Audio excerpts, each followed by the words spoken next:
नैबे भिडिअखौ नायनानै लालाय बिहामजो आरो बिहाव पें पेरे पेरे ब्रे बे जादों आरोना माने बिसोर मानसिखौ आसामनिफ्राय आउट खालामहर।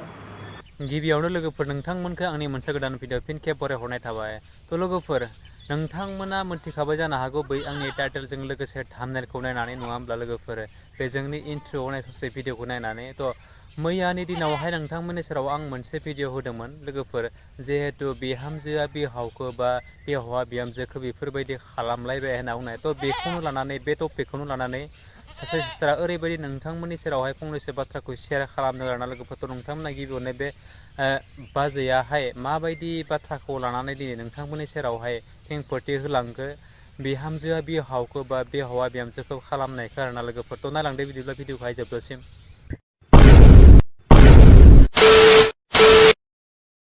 नैबे भिडिअखौ नायनानै लालाय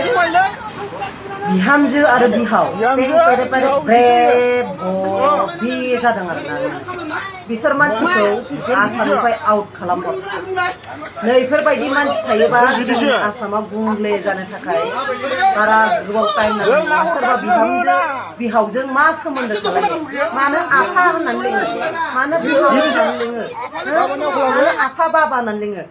बिहावखौ बेफोरबायदि नोजोरजों नायो आरो बिहावा बिहामजोखौ बेफोरबायदि नोजोरजों नायो। साला दाउज्रोम आरो दाउलाब्राय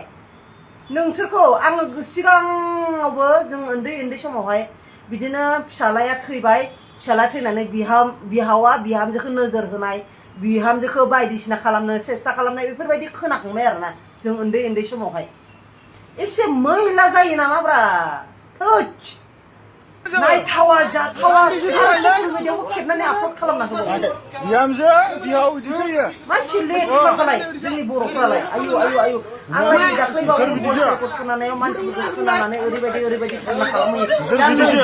बिहामजो आरो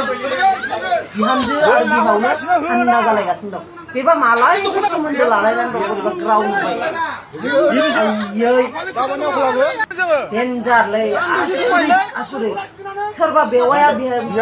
सोरबा बेवाया फंबायनि हिनजावखौ उन्दुनो लुगैनाय सोरबा बिबोनाङा बिबाजैखौ उन्दुनो लुगैनाय बेनो जाबाय नामा समाजनिया। आंथ' ओरैबायदि खुगा गेवनांगौबा आंथ' बुंनांगौबा ओरैबायदि लासिं लाइभआ बरबार जाखागोन आरोना माखासे खोनाफोर लाइभआवहाय मोनसे नोंनि खाफालाव जुदि जारिमिन जादोंबा जारिमिनखौ नों गनायनानै ला नोङो मालाबाबो नों बेफोरबायदि गाज्रि थ' लोगोफोर भिडिअ बेनो मोननैसो नोंथांमोना जोबजासिम जुदि नायदोंब्ला मोनथिखाबाय बिथां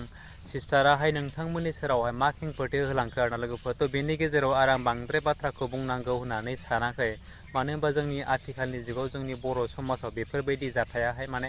ट्रेन्डिं बायदिसो साननानै लाबाय आरोना जोंनि बर' समाजनि मानसिफोरा माने उन्दै गिदिर माने बिमा बिफाखौबो सिनायला गावनि फिसाजोफोर बैसोनि मानसिखौबो सिनायला बेफोरबायदि माने गावनि इन्जयआ जाब्लानो जाबाय होननाय बेफोरबायदि साननायखौल' मानसिफोरा दायो लाबाय आरोना लोगोफोर। थ' जियानो जा लोगोफोर आं बांद्राय बाथ्राखौ बुंलासै नोंथांमोननि सेरावहाय आरो जिमानो बुङै माने भिडिअ लावबाय थायो नङाब्ला लोगोफोर थ' नोंथांमोननि सेराव बे मोनसे भिडिअखौ लाबोनायाव जुदि आंनि माबाफोर गेना गोरोन्थि जादोंब्ला आं बयनिबो सेराव निमाहा बिबाय। बेजोंनो नोंथांमोना बे आंनि चेनेलावहाय गोदानब्ला आंनि चेनेलखौ साबस्क्राइब खालामदो लोगोसे लाइक कमेन्ट एन्ड शेयार खालामबावदो जोबथारनायावहाय बे खनायाव थानाय बेल आइकनखौ दाबायना हो आरोना लोगोफोर जाहाथे बेफोरबायदिनो गोदान भिडिअ होयोब्ला गिबि नोंथांमोननियावहाय नटिफिकेसना सहैनाय बायदि आरोना लोगोफोर। स' थेंक इउ स' माच नेक्स्ट भिडिअ फिन खेबसे लोगो मोनगोन।